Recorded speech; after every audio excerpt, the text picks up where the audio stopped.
One thing to finish up, and I want to hit this really strong. I know we're kind of over our normal time limit, but that's okay.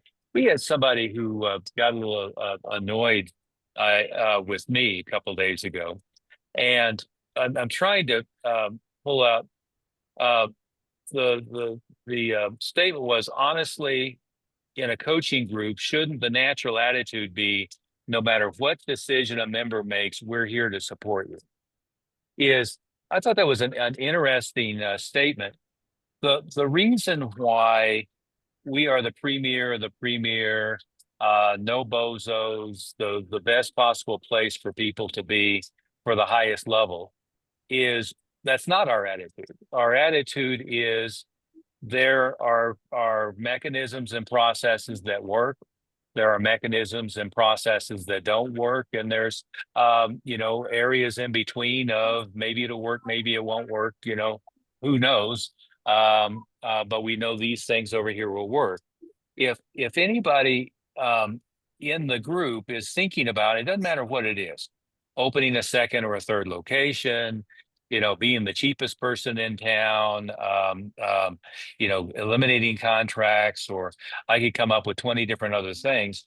You're always going to get a clear, unequivocal opinion on what it is, unless it's something like I said that, well, I don't know, maybe it'll work, maybe it won't work. I don't have any data on that. But we have extensive data, and um, have been for years very clear on keeping track of numbers, keeping track of statistics, looking at P&Ls, looking at thousands of schools across the country. And so there are things that you're going to have the bright idea to do, and you're going to hear from me or from other from Master Smith or Master Moody is no, that's a horrible idea. Or you're going to hear, that's an idea that's ahead of its time. Get to this point before you do it. And so if you want somebody to just tell you that each of your ideas are wonderful and pat you on the back for each of your ideas, this isn't the place to be, right? Is, the reason you're here is produce the highest quality students who stay as long as humanly possible so they achieve the highest level, and for you to have as little brain damage as possible while making the most money as possible. Then the question for you to always have for yourself is, what are my short-term goals? What are my intermediate term goals? What are my long-term goals? And I've clearly had people who, what they decided their next step is something that I wouldn't recommend if they asked my opinion. And then absolutely it'll be, well, if that's what you want to do, I can give you 100% support and what you should do from what I have learned in the process.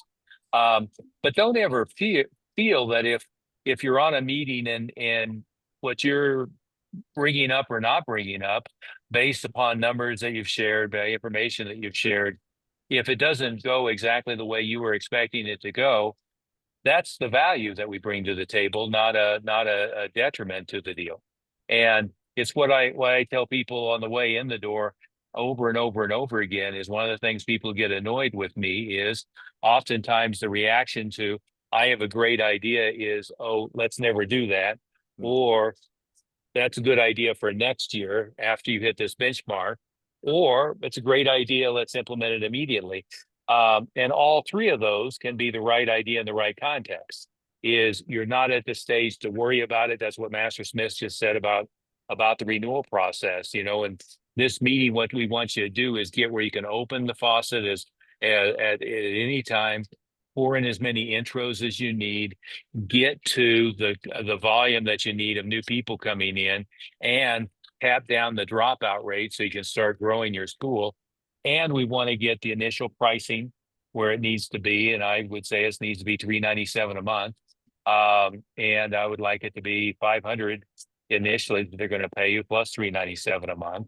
And anything you equivocate at below that is just, having the Constitution to, and the chutzpah to do it rather than just, take action and do it. Because we've got over and over and over again, schools all over the country, small towns, big towns, rich areas, poor areas that are charging that and doing just fine.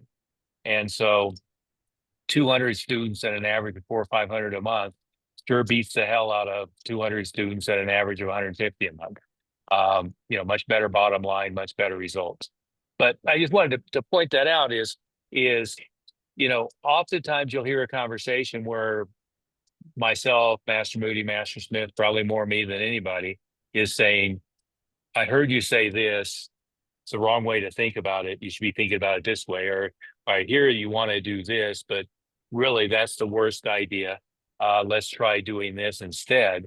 Is when we're saying that, we're saying it both out of experience of having, stepped on those, rocks and encountered all the, anything that you could possibly encounter that could go wrong in your organization. We've hit it before.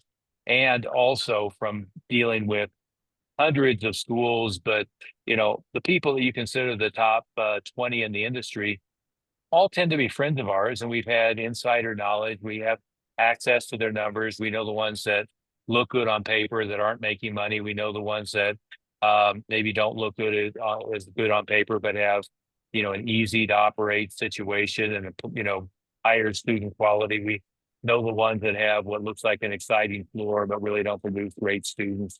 So we've had the insight behind that. But I just wanted to address that because I thought it was an interesting, criticism is taking somebody's idea that they were excited about and saying that's a bad idea is exactly what we're here for. It's no different than if I go to a high paid attorney or a high paid accountant and say I have this great idea to save taxes. If they tell me that it's going to get me, in handcuffs, it's like, oh, that was a bad idea. Or if they tell me that it's going to create a myriad of other problems, it's I wanted to have had that feedback. Master Moody, Master Smith, anything to add to that before we call it a day? Wise people learn from other people's mistakes. So you're wise to learn from what our mistakes are, not try to reinvent things. I think that's where we get caught up a lot is you think of a good idea and it's great. We want you to think of good ideas. We want you to tell us. It's a good chance we've tried that or we can give you some data on whether that's working. That's what our job is. Our job is to help you grow, and that's what good mentors do, not make you feel better. Yeah, and the other thing is never ever, it's a surest way to failure, feel like you've arrived. As soon as you feel like you've got all the pieces in place, that's when you're going to hit a plateau and start to decline. Is with everyone we're working with, and I don't care whether it's Jason, who's doing 120,000 a month right now, Tim Harrison, who's did 1.3 million last year. I can go through the list. Every one of them at some point in the last 4 years have hit a crisis point where without the support and without the development, things could have gone really, really, really, really badly. So it's never that you've arrived. There's never a point where all the systems in place and you keep just turning the wheel. If nothing else, the people change, the market changes, the environment changes. But as soon as you decide that you've arrived, you're now setting yourself up for failure. So never have that feeling of looking in the mirror and saying, "Well, I've arrived," because there's always, we barely scratch